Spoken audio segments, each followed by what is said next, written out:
LDNRBS. We have another special guest in the building. Astaxx. Let's give him a clap out here. Straight up. Definitely felt like we needed to invite you up here because I'm someone that likes someone that really raps. Like, and is trying to say something, trying to be unique with what they're doing. I saw Rap Diaries online, and I definitely wanted to contact from there. So tell everyone who you are, and let's talk about Rap Diaries, man. Well, firstly, thanks for having me, guys. Good to be here and that. Straight up. And obviously, thanks for the compliment, you know what I mean, in terms of the rapping skills and whatnot, you get me? But, like, I'm an artist called Astaxx, predominantly do, like, rap music. Started off doing grime music a few years ago, and then kind of, you know, went more into rap. But even with the rap thing, that there's a lot of like grime sort of influence in there as well. I definitely like pride myself on just doing like innovative stuff and just trying to be as creative as possible.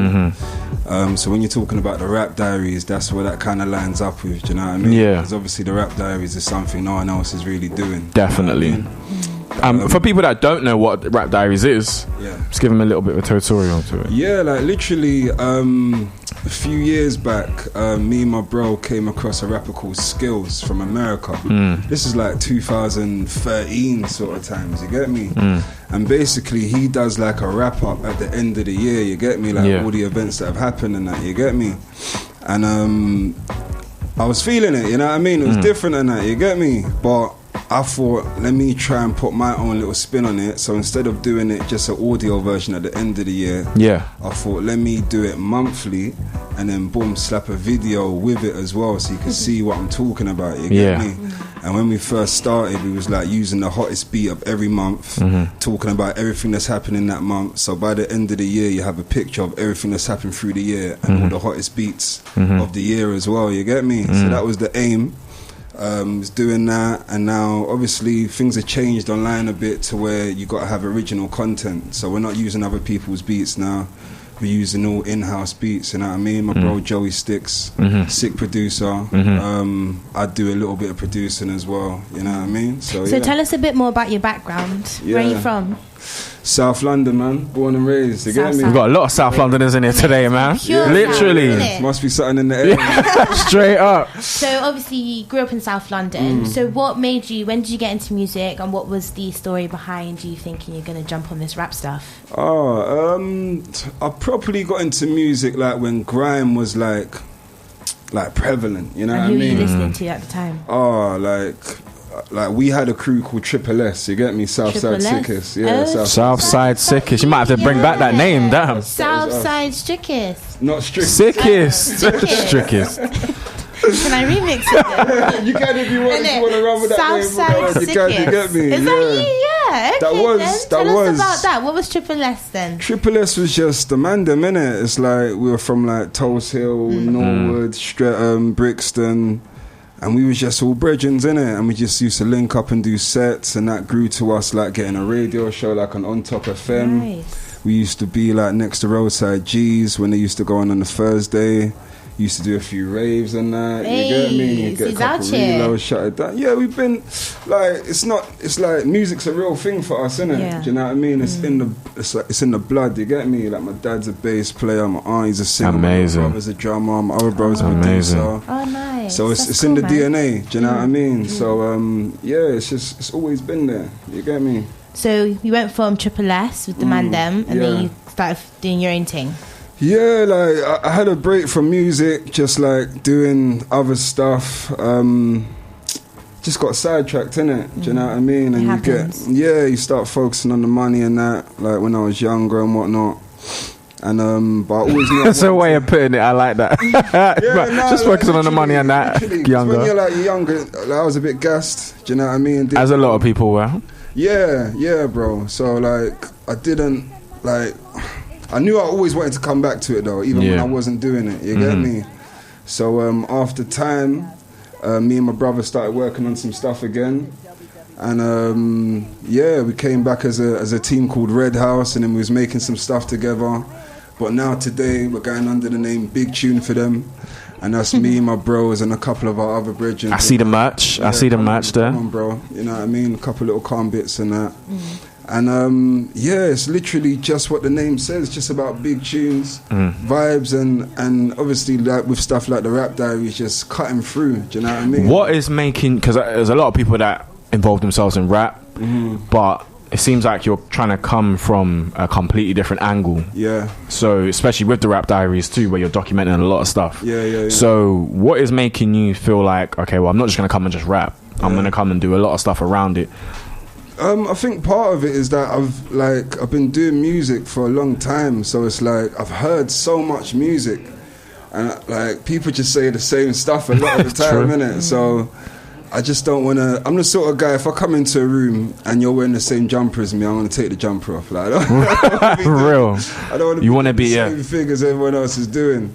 So yeah, like the Rap Diaries and stuff like that, it's just born out of just wanting to be original. You know what I mean? Yeah. So you said that you grew up listening to a lot of grime, and that was kind of what influenced your sound at first, and then you transitioned. So who were you listening to at the time? Wiley, Kano, like Nasty Crew, Roll Deep. And then like the legends, you get me? And then when I kind of came away from that, I was listening to like Dipset, Styles P, D-Block and that, you get me? Like that's like some of my favourite artists, you get me? Nice. But I have got like a wide range of music that I listen to as well. How do you feel about the UK music scene like right now? Yeah. Like what is your opinion on it? It's the best it's ever been, innit? In terms of like getting recognition and stuff. Do you know what I mean? Like the spotlight, it's never been this bright. The quality though?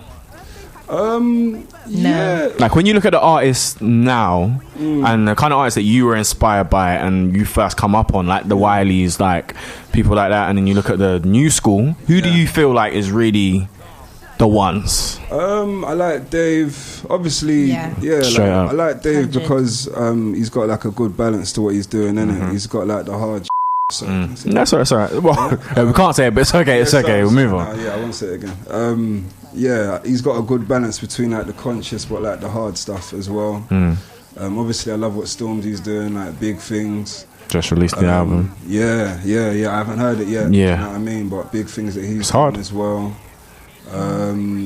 So there's a few. But what is your opinion? Because obviously this industry, like the UK scene, of course I agree with you 100%. It's the best it's ever been in terms of recognition. But when let's keep it real now. This is Mr. Rap Diaries too. So come on now. When we're looking at the actual quality of some of the talent of the music itself, what is your opinion? I think it's pretty much the same, but it's just like bigger now. Yeah, so more there's amplified. Always gonna be whack artists. You know what I mean? Like, True. No matter what decade or century you're in, there's gonna be whack artists. But the internet has just made things go like that, and it's just made everyone feel like, I can do this as well.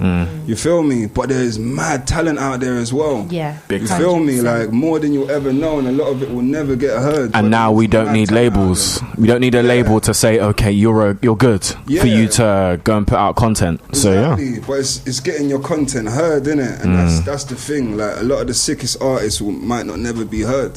What do you feel about that? What do you feel about that journey of not being heard, I guess, or the journey to being heard? What do you feel about that in general? You got to embrace it, innit? Do you know what I mean? You got to embrace it. You got to really believe in what you're doing. You got to know that it's a big sacrifice that you're taking, and you got to just go for it. You feel me, fam? Because like there's no guarantees in this thing. It is, it's about who you know a lot of the time, and unfortunately and things like that. It's not really about talent a lot of the time. And with the internet and that, it's more about like antics and things like that. And like, how do you feel about that? Would you ever? Because I guess there's a lot of great artists even right now that sometimes realize that they have to do something outlandish to gain attention. Yeah. What do you think about that? Nah, man, I feel like if you're a dope artist, you should just be able to create some art that people are going to want to talk about. Do you know what I mean? And sometimes it don't happen straight away, but over time people start to know when you're being consistent and that, and you're doing dope stuff, you'll get there. Do you know what I mean? You'll get there, bro. Let's talk about your music, so obviously this is why you're here. Word. So how would you describe your sound for those who haven't come across you? My sound is like, obviously it's mainly rap music. It's soulful. Do you know what I mean? Like, Talk if I had to that put talk. one word on it, it would be soulful, because it all comes from the heart. Okay. And it's all got feeling to it. Do you know what I mean? If I do a grime tune, if I do a rap tune, that's the key thing that it's gonna have. It's gonna have feeling. And what do you feel like me? to rap about? The truth. Real. The truth. And I feel like everyone can say they're gonna rap about the truth, but you just have to make it entertaining, innit? Because it's entertainment before anything else at the end of the day, you get me? So there's a lot of people who rap the truth, but it's just not exciting. Like, It seems like it's you're got good entertain at people. being able to kind of mix the both in with each other. Like you do your rapping, your realness and your Yeah. soul sound, like you say, but you also fling a bit of your personality in it. Hence, Yeah. you do in the rap diaries. Word. So, what struggles would you say you have faced Uh-huh. being able to kind of stand out? Because obviously, there's so much rappers, Yeah. so many, especially in London, and it's competitive, you know. Yeah. So, Yeah. what would you say makes you stand out from the rest? Just my... That's a good ass question, but yeah. Oh, thank you, man. Always the tone of surprise. Obviously, it sounds cliche, innit? But I am me, innit? And there's no one else like me in this whole wide world, innit? My work ethic is, I would like to say, it's very good, and that's something you need to have. So when you turn up on that day that other people don't turn up, you're gonna get heard. They might not get heard. You get me? And then just being creative, man. You know what I mean? Like honing your talent, like working on it. You know what I mean? Like I got my own studio with my bro. Like we put in work. You know what I mean? It's about being a sick artist and being able to do a sick show, and not just about being able to just spit a couple bars on the mic here and there. You get me? Like I really want to be like, you know what I mean? I want to be the best I can be. You feel me? So basically, originality mixed with my own truth and me being who I am, and just being like as creative as I can be and putting in the hard work. That's what's gonna make me shine. Do you know what I mean? And the thing is, I believe you. Sometimes you don't believe some people. I believe you, literally. Oh, bro. 2020, Astaxx. Yeah. What's happening? Well, before 2020, got a couple releases coming. He's not letting the year go. I like that. Not letting the year go Try to at make all. the days count, you get me? So like, I'm dropping a new video, because I dropped a mixtape called 5:45 AM a couple of months ago. The reason for that title was that's the time I was getting up in the morning to get on my grind, you get me, and do what I have to do. Love that. For the period that I was making the music, you get me?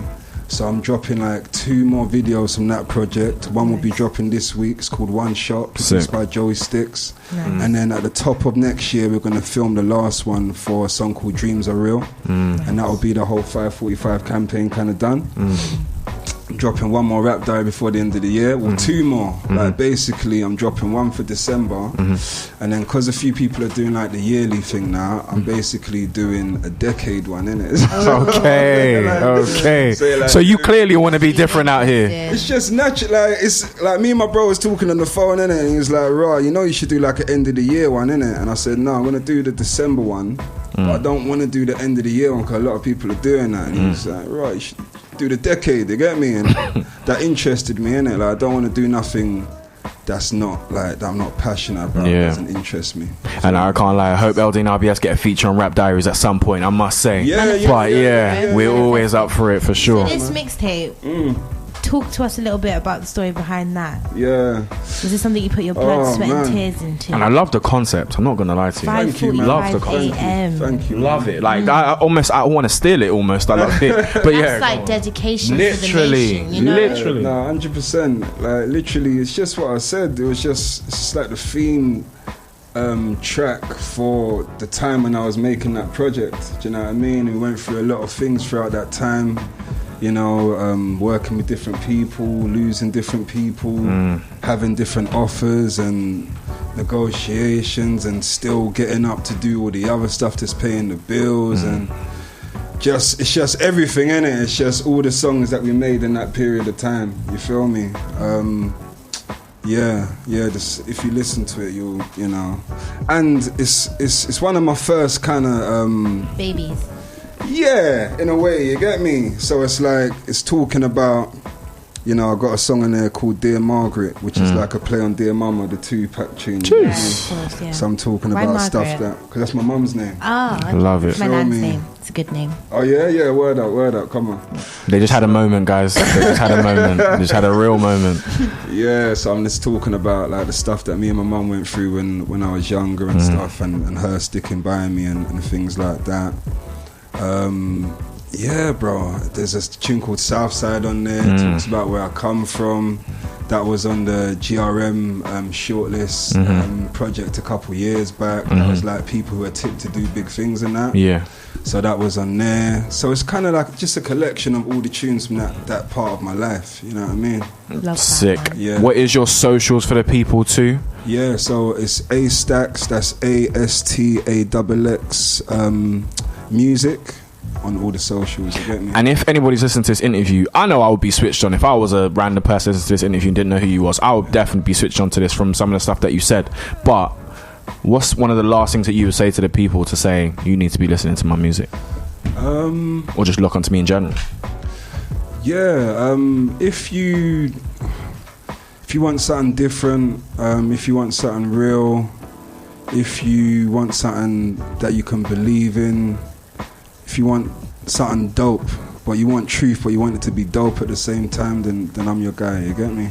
Love that, man. Most definitely. Astaxx, Make let's give him a some clap out here for man. sure. And you need to come back too. Yeah, definitely man. need to come back. We need to see more. We need to definitely. I personally am good looking time, forward man. to this decade rap diary. Decade, you know. So I can put it in my calendar when it's going to be dropped. Definitely. So I can watch it. I'm trying to drop it on the 31st of December. I Exclusive. want to drop it earlier, but just, yeah. And make sure you turn on your push notifications if you are following Astaxx. 100%. Turn it on. 100%. LDNRBS, Astaxx, let's give him a clap out here Hey. for sure.